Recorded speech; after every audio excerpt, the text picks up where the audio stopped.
Not too much to ask. Not too much to ask. This is the question we ask ourselves during these difficult times, these times of pain and suffering, of pandemic, of disease. We saw people around us in difficult circumstances. But in spite of all that, we also found people that asked themselves interesting questions, and they took these circumstances as an opportunity, and they found out new things. We traveled from Italy to the US through Spain to meet people that had something interesting to tell. Not too much to ask is a lyric taken from a Bob Dylan song where he talks about a floater. That's also the title of the song. And after living so many experiences, this floater tells himself and asks himself, am I still asking myself too much? So, because this is the nature of man, a heart that always asks too much. This interview to José Ángel González Sáenz is a Spanish poet. He wrote a very interesting article in Spanish newspapers, and he wrote that a new form of intelligence can see the day even through dark times. And so we found out beautiful things. We found out that his heart never sleeps. And he took a verse from Antonio Machado, and we saw that his heart never sleeps.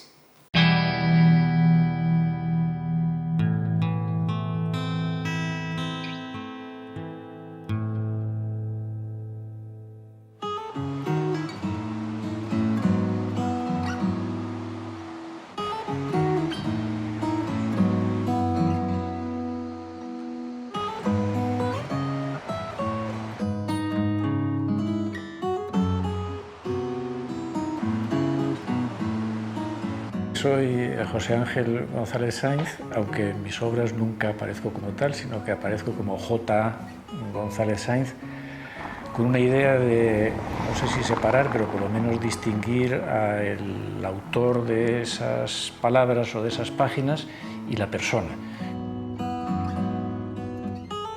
He nacido en esta ciudad y luego desde muy pequeño pues me he ido fuera, primero a La Rioja, luego a Cataluña, y luego he pasado la mayor parte de mi vida en Italia, en Padua, en Venecia y en Trieste.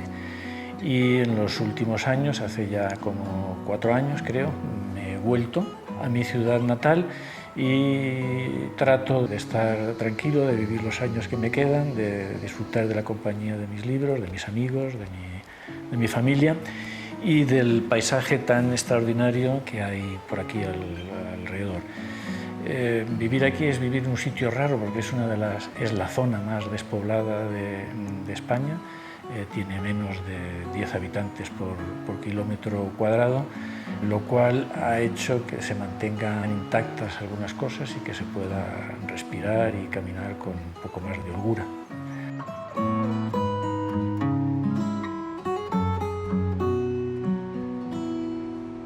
José Ángel González Sáenz en el puente de piedra Fernando, de Soria. No nos podemos saludar, podemos hacer aquí a lo chino. Qué gusto. Gracias por dedicarme este rato, José Ángel. Gracias a ti por venir. El río Duero. Nos damos un paseo, pero si es posible a la sombra, sí. Porque el sol empieza a apretar. Este es el puente de piedra, ¿no? Este es el puente de piedra y era un lugar geoestratégico importantísimo. ¿Qué me dices? Porque esta era prácticamente la frontera con Aragón y Navarra.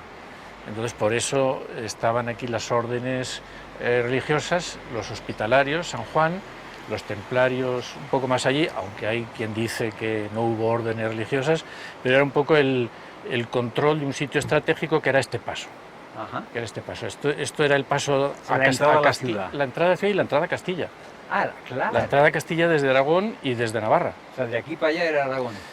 Bueno, era por donde se tenía que pasar para entrar en Castilla, ¿no? Y entonces esto era un sitio estratégico y sigue siendo el lugar así de paso, hasta hace poco el único.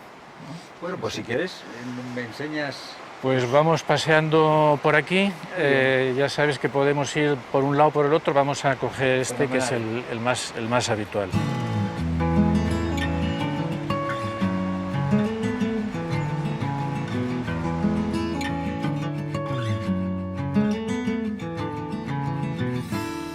José Ángel, estamos al borde del río. Tú en algún momento has dicho que el relato de Jacob, la lucha al borde del río, es el gran relato. ¿Por qué? Al final, la lucha con quien parece que es Dios, que es muy complicado eso, y dice, está rayando el alba, déjame, que está rayando el alba. Entonces el otro le dice, Jacob le dice, no te dejo si no me bendices. Y entonces, claro, o sea, ¿cómo ha podido tener la comprensión de que estaba luchando con Dios? Porque le tenía que bendecir. Entonces, o es el alba el que te tiene que bendecir, o es que se ha acabado el insomnio porque... No lo sé, es muy raro. Y entonces le disloca el fémur, ¿no? Es decir, te deja una señal. La señal es la cojera se manifiesta al andar. Es decir, en tu camino te ha dejado ahí una señal de esa noche. Y entonces, claro, para los judíos esto tenía que ser impresionante, porque los judíos lo de ver a Dios era casi como un sacrilegio, no sé si empleo bien la palabra. Y entonces, claro, ahí Jacob había visto el rostro de Dios y sale ileso, no totalmente, sale cojo. Eso es misteriosísimo. Y ahí se tropieza ¿con quién? Con lo máximo que te puedes tropezar, que es con Dios. Eso es, ¿cómo comprendes eso? Yo no comprendo nada. Pues al final nos hemos encontrado, José Ángel. El encuentro. Uno de tus primeros libros de relatos se llamaba Los Encuentros. Sí. Y empezaba el libro con una cita de Calvino. Quiero recordar que decía algo así como la imposibilità dell'incontro è già dal principio, dall'inizio in noi. El encuentro y todo lo que hay detrás de la palabra encontrar me parece magnífico e inacabable. Es decir, in contra, ¿no? Es decir, un poco ir hacia lo otro, hacia el otro, en contra del otro, y si uno repasa, que es lo que me gusta hacer, las valencias de estas palabras inmensamente cargadas, pues tienes ahí ya para pensar toda la vida, ¿no? Porque encontrar también se encuentran las miradas, ¿no? O se encuentran las espadas, o se encuentran las picas, las lanzas, Covarrubias, quiero decir, encontrarse las picas, es decir, con violencia, ¿no?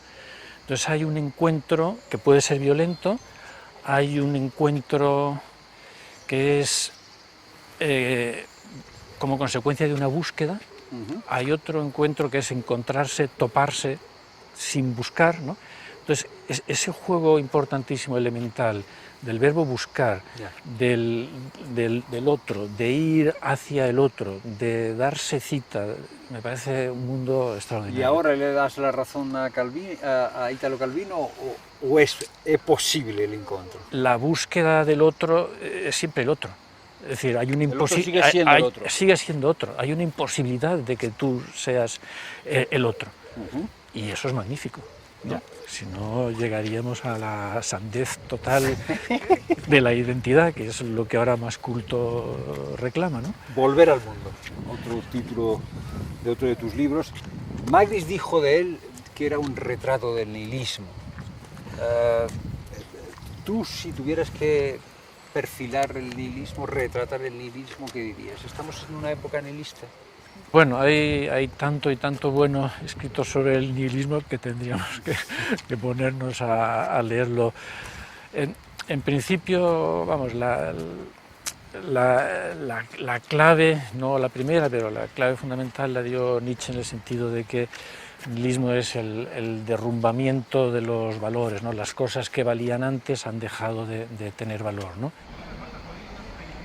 Tu obra es una búsqueda de realidad frente a eso. Mi obra es una búsqueda, otra vez estamos en las palabras esas fundamentales, ¿no? Pero bueno, claro, en estas cosas, sobre todo a partir del artículo de la irrupción de la realidad, la realidad es muy compleja, porque, claro, por una parte está esa realidad de lo dado, que es lo que nos gusta a las personas que somos muy táctiles, ves ese chopo y dices, lo tocas y estoy tocando algo vivo que tiene casi 100 años, ¿no? Y entonces uno quisiera tener ese zócalo duro, ¿no? al que agarrarse, pero claro, por una parte está la realidad de lo dado y por otra parte está lo que da de sí esa realidad, y ese dar de sí lo da en las palabras, y en las imágenes, y en la memoria. Y entonces la memoria y la imaginación y las palabras son también parte de la realidad. Entonces ahí se establece una pugna. Una pugna que yo, si soy algo, soy muy heraclitiano, una pugna que es una guerra, que es el pólemos, la continua tensión. La continua tensión. Y esa continua tensión... ¿Tensión entre los polos de las cosas. ¿No? Es decir, entre la realidad tangible y la realidad que construimos con las palabras. Porque tú escribes para aferrar esa realidad. Escribo para buscar, no sé por qué. Bueno, la pregunta de por qué escribe uno siempre la respondo de la misma forma. Si lo supiera, dejaría de escribir, ¿no? Es decir, es una relación que tú tienes con las cosas. Tú tienes tu mundo es el mundo de la palabra también, y por lo tanto el mundo de la noticia, el mundo de la búsqueda. Entonces es lo mismo. Sin la palabra, y no le doy un valor completamente positivo. La palabra es vehículo de lo peor también. La palabra es el elemento fundamental de los demagogos, de los clérigos, ¿no? Los clérigos en el sentido de los ideólogos, ¿no? Entonces, de los comunicadores, de la publicidad, y eso es probablemente el 80% de la palabra hoy día. Es decir, la palabra silenciosa, la palabra que es una búsqueda dentro de ti mismo, la palabra que proviene sobre todo de esos momentos, Simone Weil decía, esos momentos de suspensión, ¿no? Que son para mí los momentos más grandiosos, cuando tú estás solo y estás delante de este árbol o delante de este agua y estás ahí y has suspendido todo y estás en pura contemplación, y entonces a partir de ahí empieza a aparecer el mundo, con palabras, sí empieza. Entonces, esos momentos de suspensión que duran lo que duran, ¿no? Es una cosa en la que estoy trabajando, una cosa que se llama el libro de los instantes, ¿no? Entonces, todo lo que proviene de ahí, primero de una limpieza de fantasmagoría, ¿no? Entonces, de una especie de quietud o suspensión o contemplación, entonces a partir de ahí entra una palabra un poco más depurada. Pero ese instante en el que de pronto uno tiene percepción de las cosas, de la realidad, del árbol, del agua, triunfa sobre la nada, ¿no? Triunfa sobre el nihilismo. Vence. Yo creo que sí, aunque sean instantes. Ya. Aunque sean instantes. Aunque sean instantes. Pero luego el recuerdo de esos instantes te puede hacer que cualquier otro instante más lleno de aturdimiento, de nervios, de prisas, todo está, digamos, el ejército del apocalipsis tal, que son, pues eso, prisas, ruinas, odios, aborrecimientos, se te llena el día de estas cosas. El recuerdo de esos momentos luminosos, iniciales, ¿no? Epifánicos, te puede hacer, bueno, ahora se trata de esto, ¿no? Ahora estoy enfadado, pues estoy enfadado, ¿no? Pero esto también es un instante. Bueno, está enfadado, ¿no? porque las cosas no salen, porque... Claro, porque... Pero eso no es nada, eso es algo, estar enfadado. Sí. Está enfadado todo el día y airado es bastante. O con prisas. Ya. Te hace no ver todo el problema del ver, ¿no? A veces cuando vienes por cualquier sitio de estos, por ejemplo, de la provincia, que están un poco desprovistos, ¿no? De gente y de cosas que hacer, ¿no? Para las personas que viven en prisas, ¿no? Te das cuenta que no ven, ¿no? Un ejercicio que hago a veces con los extranjeros, les paseo por aquí, por arriba, y digo, a ver, ¿qué veis?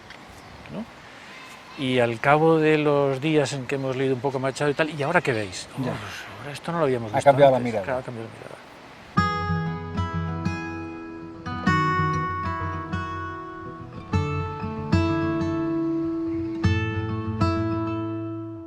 ¿Dónde me has traído? ¿Qué es esto?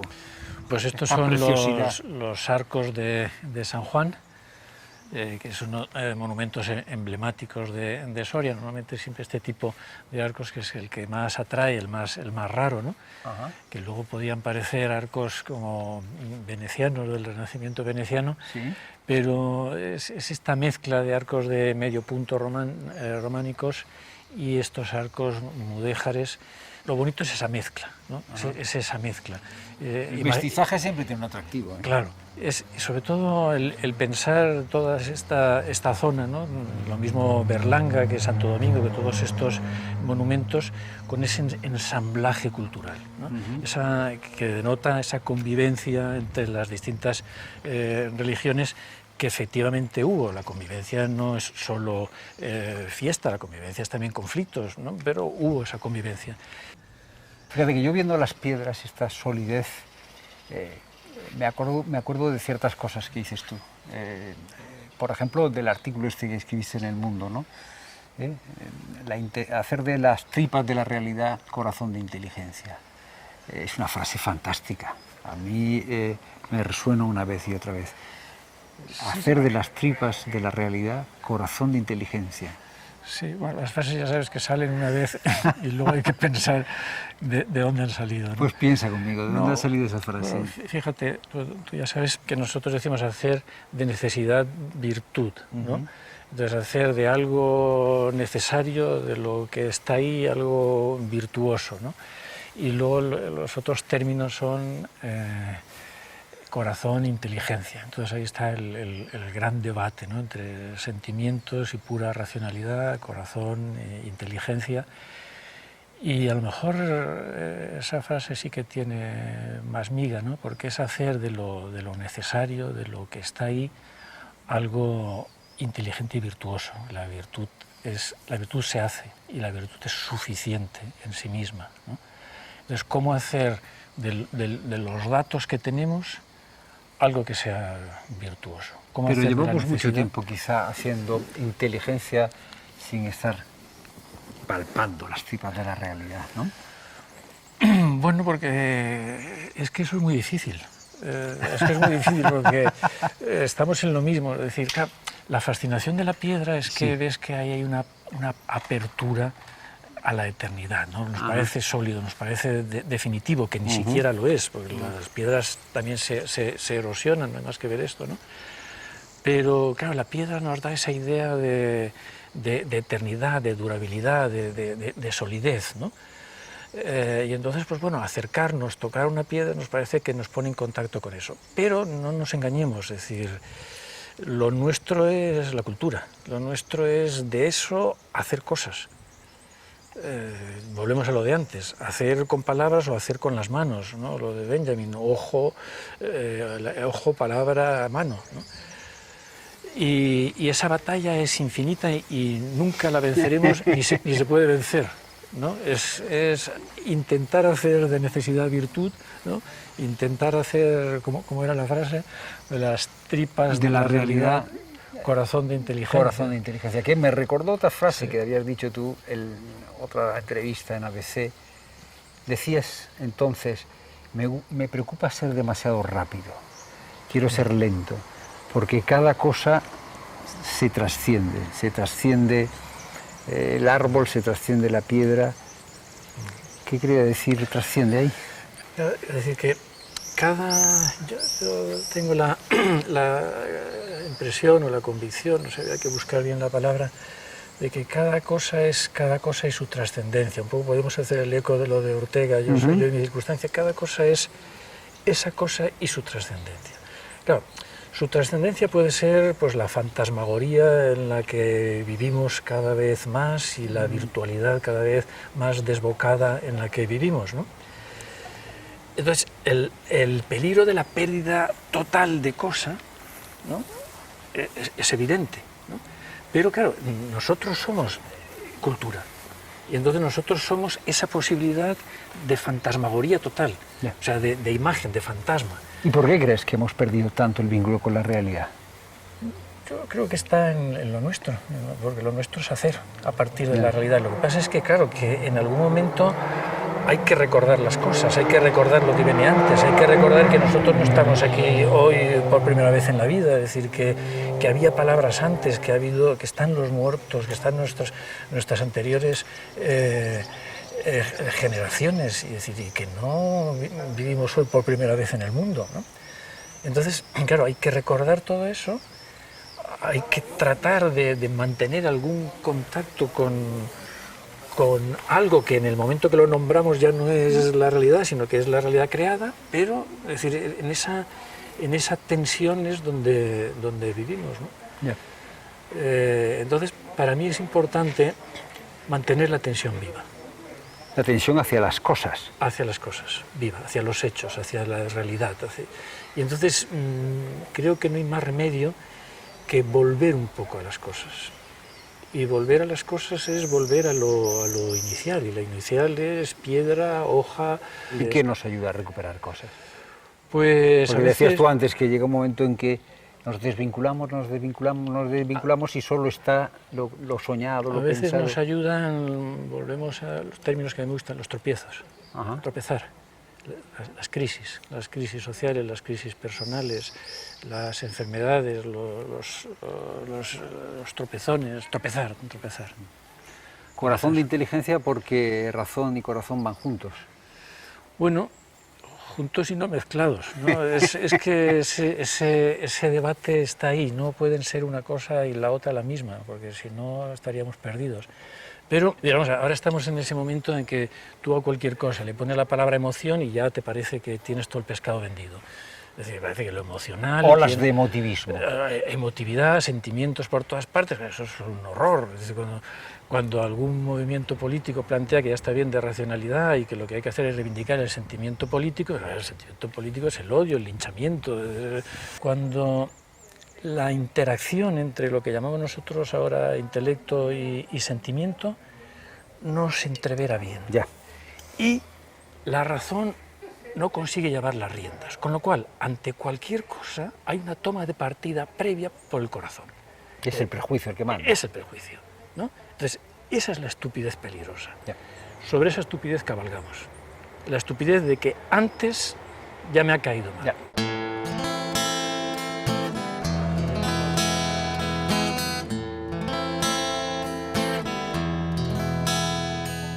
Uno tiene la sensación al pasear por Soria de que es una ciudad todavía con las dimensiones de lo humano. Volviendo a la cuestión que hablábamos antes de la violencia. ¿Hay alguna razón especial por la que hayamos perdido esta dimensión de lo humano que cuando uno pasea por estas ciudades antiguas parece recuperar? Es un poco engañoso, es decir, la ciudad moderna se ha comido todo. Es decir, incluso las calles más típicas de las pequeñas ciudades o se han hecho calles turísticas o las han invadido las grandes tiendas, las grandes multinacionales. Entonces, de la Soria de mi infancia a la Soria de hoy, pues hay un abismo. La ciudad, no la ciudad de las piedras, la ciudad de la convivencia, últimamente está amenazada pues, por populismos, por soberanismos. ¿Tú crees que eso tiene algo que ver con el nihilismo del que hablábamos antes? Sí, claro, es una forma de nihilismo. Es un producto del nihilismo.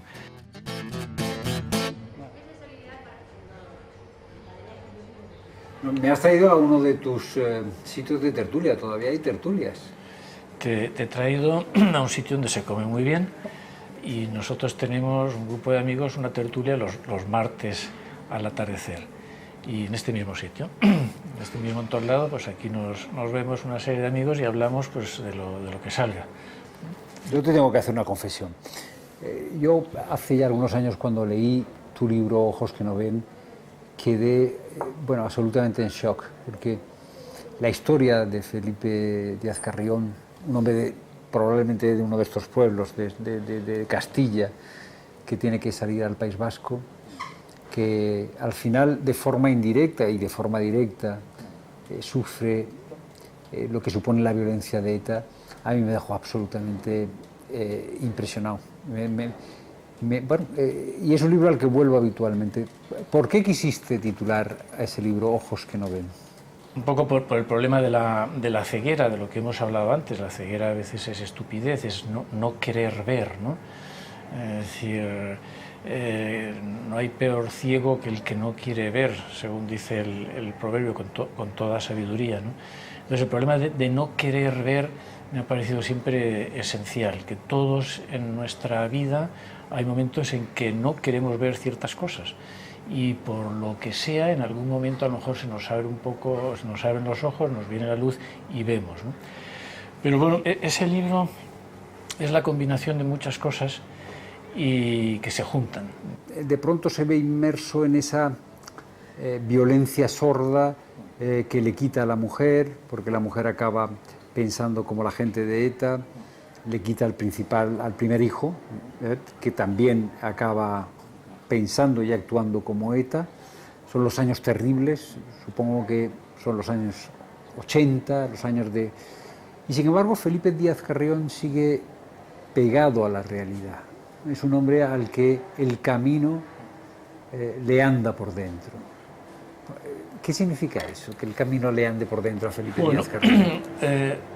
La génesis fue complicada porque se mezclan, como siempre, yo creo que para que algo tenga algún valor, un nivel experiencial, es decir, pues, recuerdos de la infancia, se mezcla un nivel, digamos, sociológico, que es el valor central para mí de la emigración en este país. Parece que ahora la emigración bonita es solo otra, en cambio yo creo que este país, España, es su emigración, es decir, que desde muchos sitios se trasladaron a muchos otros, o algunos pocos otros, gran parte de la población, desde los años 50, 60, 70, y de eso parece que no es un tema esencial, y es un tema esencial.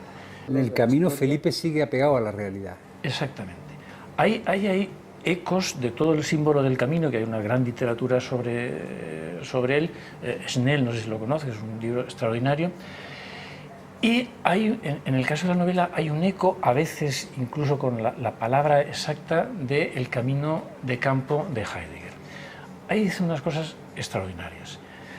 No sé si te lo sabré resumir, pero él dice que en el camino de campo, que lo que pasa es que no sé si ahora nosotros somos capaces, nosotros ciudadanos, de recorrer el camino de campo, pero pongámonos en el camino que recorría un campesino o un labrador antes, todos los días, para ir a su huerto, que a veces estaban los huertos a 2 kilómetros, a 3 kilómetros, y volvía. Entonces, Heidegger dice que en ese camino, la palabra exacta es madura, en ese camino madura una especie de serenidad, de sabiduría serena,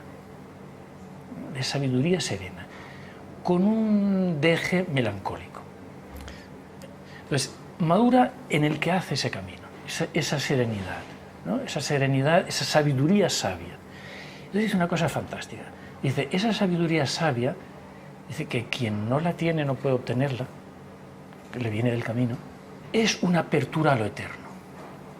Ahí te plantea cosas, ¿no? Dice, esa sabiduría sabia con el deje melancólico es una apertura a lo eterno. Y sigue todavía, temo decirlo mal, dice, esa apertura a lo eterno, dice, es una puerta que se abre sobre los goznes elaborados a partir de los grandes enigmas de la vida del hombre. Dice, por un herrero, no sé. Pero a mí eso me parece genial, ¿no? Es decir, cualquier narración que se precie, o las que más me interesan, son donde aparece un eco de que alguien ha tenido que ver con esos goznes elaborados de esa forma.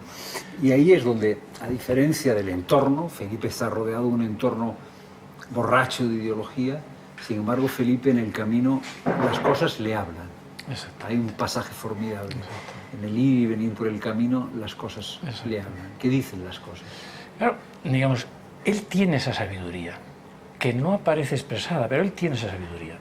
Y es en esa sabiduría en lo que se funda su justeza o su ser justo, ¿no? Ese hombre del camino es a su vez un tío mío de mi infancia con el que yo de pequeñito hacía ese camino continuamente. Y mi tío era un hombre sabio y alegre, ¿no? Felipe, tu personaje, siente de cerca la violencia, la nada, que le arrebata a un hijo, y él siente al final de la novela, en un pasaje formidable que yo releo y releo, la mordedura, la tentación de la nada. Sube a un risco, está a punto de dar un paso hacia adelante, hacia el vacío, y en ese momento, quiero leer exactamente las palabras, siente el aliento de lo eterno, ¿no? Con toda aquella amplitud en los ojos, con el aliento de lo eterno que ascendía del camino, y una extraña piedad por cuanto permanece impenetrable, dio un paso hacia tierra firme. No da el paso hacia la nada, da un paso hacia tierra firme. Soberbio este final de tu novela. Felipe no se lanza al vacío porque percibe el aliento de lo eterno. Sí, es ese aliento del camino, es ese aliento que le da esa sabiduría del camino, frente a las fascinaciones y sublimaciones ideológicas en que han caído su hijo y su mujer, ¿no? Claro, de todas formas este hombre, decir que se salva es decir mucho, ¿no? Este hombre está como está, es decir, ha tenido un hijo que ha asesinado. Es decir, eso, claro, es decir, ahí intervendría la otra figura, que es la del perdón. Es decir, ese hombre...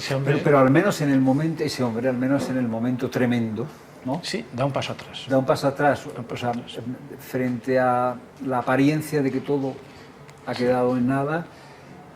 El aliento de lo eterno le hace permanecer en tierra firme. No lo sé, decir, habría que haberse lo preguntado a él, pero digamos que esa sabiduría serena y triste y melancólica, ¿no? Es decir, le hace dar ese paso atrás. En todas mis novelas hay un paso atrás. Un paso atrás hacia lo sólido. Hacia el no morir y no matar. Hacia el no morir y no matar. Pero no es solo ético, ¿no? No es solo una decisión ética.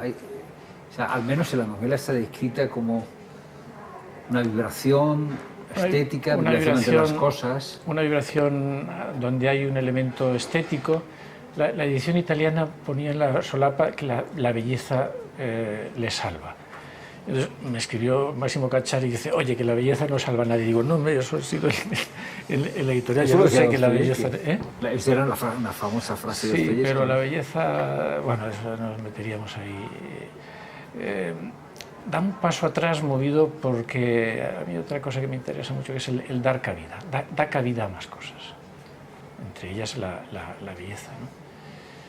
Hay una meditación ahí sobre la belleza, porque dice, en el momento en que él va realmente a matarse, se da cuenta de la belleza de todo eso, que eso es un momento, ¿no?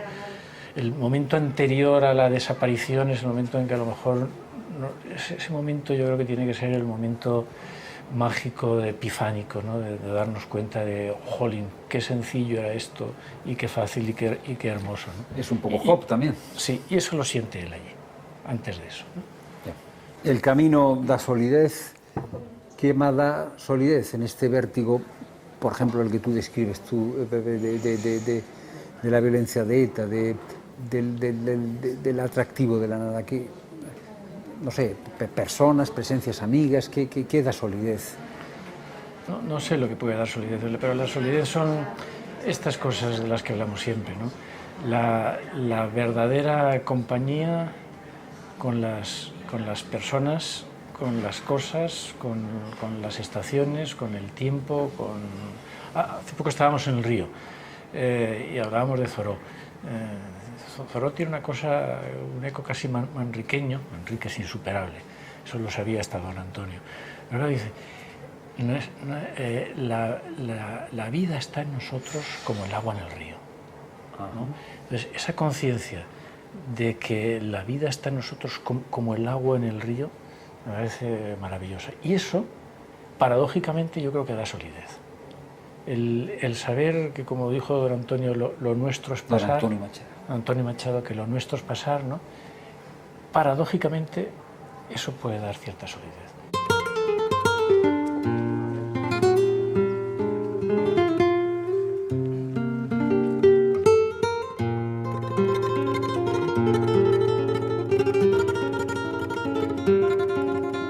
Estamos, José Ángel, en un aula del Centro Internacional Antonio Machado, rodeado de maestros. Yo, al entrar, fíjate, me ha llamado la atención la foto de María Zambrano, porque me parece que tiene mucho que ver con María Zambrano, con lo que veníamos hablando, el vínculo con la realidad, ¿no?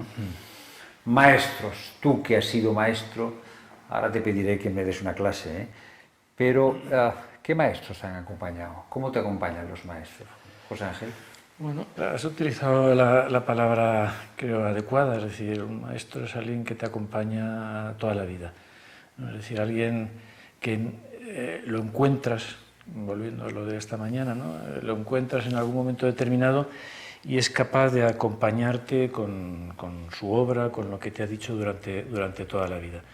En ese sentido, bueno, yo creo que mi principal maestro, porque es el que más tiempo me ha acompañado, es Antonio Machado. Frente a tantas modas universitarias como ha habido, sobre todo en los años 60, 70 y demás, y yo he pasado por muchas de ellas, luego te queda ese pozo que consiste, o puede quedar un pozo que consiste en lo siguiente, en que desde tu experiencia vital tú interrogues al texto y ese texto te responda y te interrogue a ti. Entonces, leer con la experiencia. Leer con tu experiencia. Yo a la obra de Machado la he seguido leyendo siempre, creo que es uno de los grandes autores de la literatura universal, sin ninguna duda, y forma parte de esas compañías, pues otro solo comparable en mi caso con otro poeta que es Hölderlin, que también me acompaña continuamente y sobre el que vuelvo continuamente. Machado lo dice continuamente, es decir, él va a lo elemental humano, ¿no? Esos goznes de los que hemos hablado esta mañana, ¿no? Hechos con los enigmas más importantes de la vida del hombre, ¿no? Entonces, Machado va a esos enigmas. Te voy a pedir que me expliques un párrafo, si quieres lo apunto en la pizarra, un párrafo de una estrofa de uno de sus versos. Vale. Mi corazón se ha dormido. Hay un verso más aquí. Dice, no. Mi corazón no duerme. No duerme ni sueña. Está despierto, los claros ojos abiertos, señas lejanas y escucha a orillas del gran silencio. El corazón no duerme ni sueña, mira los claros ojos abiertos, señas lejanas y escucha a orillas del gran silencio. Maestro. Déjame tener Bueno, vamos a ver. Uno de los elementos más importantes para Machado es el despertar y el velar. Cuando en otro poema dice, ¿cuál es la palabra del Cristo, la más importante? Lo dice mucho mejor, dice amor, todavía hay otra más importante, velar, es decir, estar atentos, vigilar, estar vigilantes, ¿no? Bien, y la otra es despertar.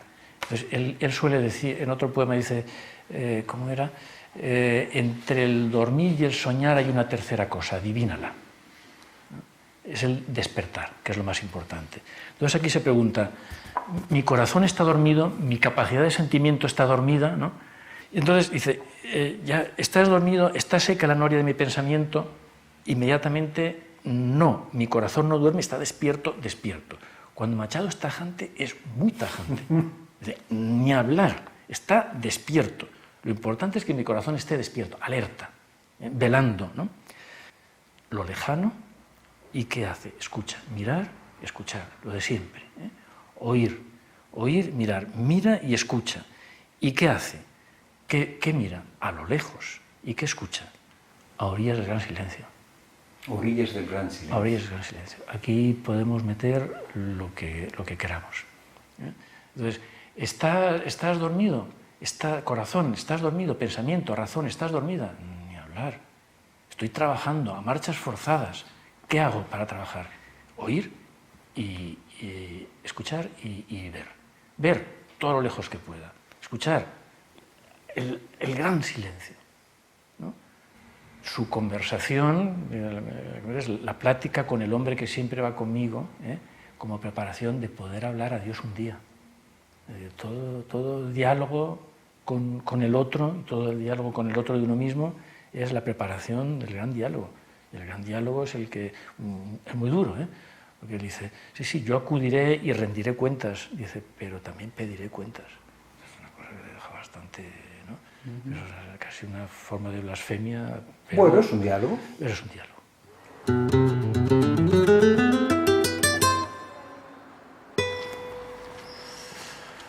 Pues te voy a enseñar el capitel. Este es Santo Domingo.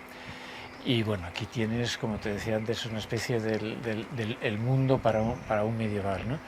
Tienes todos los ancianos del Apocalipsis en la primera arquivolta, y luego tienes grabados en los capiteles ahí todas las escenas del Génesis, la creación de Adán, de Eva, la expulsión del paraíso, el mito, el ciclo de Caín y Abel, y lo que me parece más interesante, porque el ciclo de Caín y Abel está contado en muchas portadas románicas, es este capitel de aquí. Nos podemos acercar, ¿ves? Aquí es la muerte de Abel, que le falta ahí la cabeza, y aquí tienes a un personaje que está acompañando a otro, que mira para atrás, ese es el símbolo de que es ciego. Este es el hijo de Caín, que lleva un arco, que va de caza y está acompañado como guía por su nieto, que es, me parece que es Lamec y Tubal Caín. Dispara el ciego, el hijo, y el hijo de Caín mata a su padre, mata a Caín. Entonces eso es la continuación del ciclo. El ciclo de violencia que se perpetúa. El ciclo de violencia que se perpetúa. Y fíjate... Algo hará falta para romperlo, el ciclo. Sí, conceptualmente, un ciego guiado por un guía que no está atento. Ya. Y matan al padre. Y entonces es el ciclo de la violencia. Pero claro, esto no está en los evangelios. Sí. Esto se hizo en Soria. Aquí había, me parece que son 30 y tantas collaciones, 30 y tantas iglesias cristianas y 2 aljamas, con una población judía que probablemente era una población poderosísima. Entonces era hábito la relación con el otro. Claro, es decir, que en una iglesia cristiana hay una narración judía, existía. Es decir, había no solo una convivencia entre las gentes, sino entre las religiones. Pero nosotros ahora tenemos miedo al otro. Tenemos miedo al otro. Tenemos miedo al otro. Solo queremos oír las palabras de la tribu. Claro. Solo queremos oír el propio lenguaje. Claro, lo nuestro. Sí. Lo nuestro. Pero eso es una inseguridad probablemente, ¿no? Lo que pasa es que tenemos que volver a aprender esto, la relación con el otro, la relación con el diferente. Para eso hay que tener cierta seguridad de la propia identidad. Si la identidad es conflictiva, no se relaciona con el otro. Sí, pero no solo eso, es decir, porque casi siempre ocurre lo mismo, y lo ve Jiménez Lozano muy bien. Es decir, en un determinado momento, una de dos. Puede haber una ideología contraria al otro, pero puede ser que se forme una ideología contraria al otro, un antagonismo, porque hay unos intereses en que un grupo social se haga, digamos, con toda la administración, con todo el culto religioso, con todo el mundo de las comunidades, intereses de poder. Y entonces se cree una cultura de animadversión, ¿no? Eso, si hay personas realmente libres, no se produce. No se produce. Y si no hay una codicia del poder establecido, si yo no quiero todo el poder, si yo no quiero que los de mi grupo ocupen la administración, si yo no quiero que los de mi grupo ocupen los medios de comunicación, pero tienes que dejar que la cosa vaya a su aire y que sean los mejores. Pero cuando hay un interés, pues claro, es decir...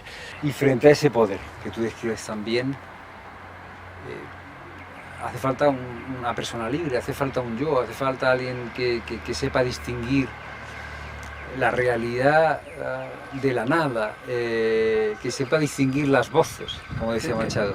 Sí, pero que seamos capaces como sociedad de controlar el absolutismo del poder, los controles al poder.